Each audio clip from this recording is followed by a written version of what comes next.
महात्मा गांधी तंटामुक्त गाव समिती अध्यक्षपदी कारी निजामुद्दीन शेख यांची निवड. दिग्रस तालुक्यातील मौजा कलगाव येथील 30 ऑगस्ट 2024ला सरपंच अस्मिता आकाश मनवर यांच्या अध्यक्षतेखाली ग्रामसभेचे आयोजन करण्यात आले. या ग्रामसभेत विविध विषयावर चर्चा करण्यात आली. त्यानंतर अध्यक्षांच्या परवानगीने येणाऱ्या विषयामध्ये महात्मा गांधी तंटामुक्त गाव समिती, महात्मा गांधी तंटामुक्त गाव समिती अध्यक्ष यांची निवड करण्याचा विषय ठेवण्यात आला. या विषयाला धरून गावातील ग्रामसभा सदस्यांनी तंटामुक्त गाव समिती अध्यक्षपदाची निवड केली.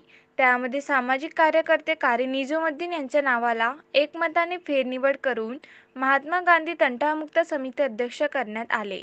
त्यांच्या निवडीबद्दल सर्व ग्रामपंचायत सदस्य आणि गावकऱ्यांनी अभिनंदनाचा वर्षाव केला. दिग्रस प्रतिनिधी दीपक जाधव यांचा विशेष रिपोर्ट.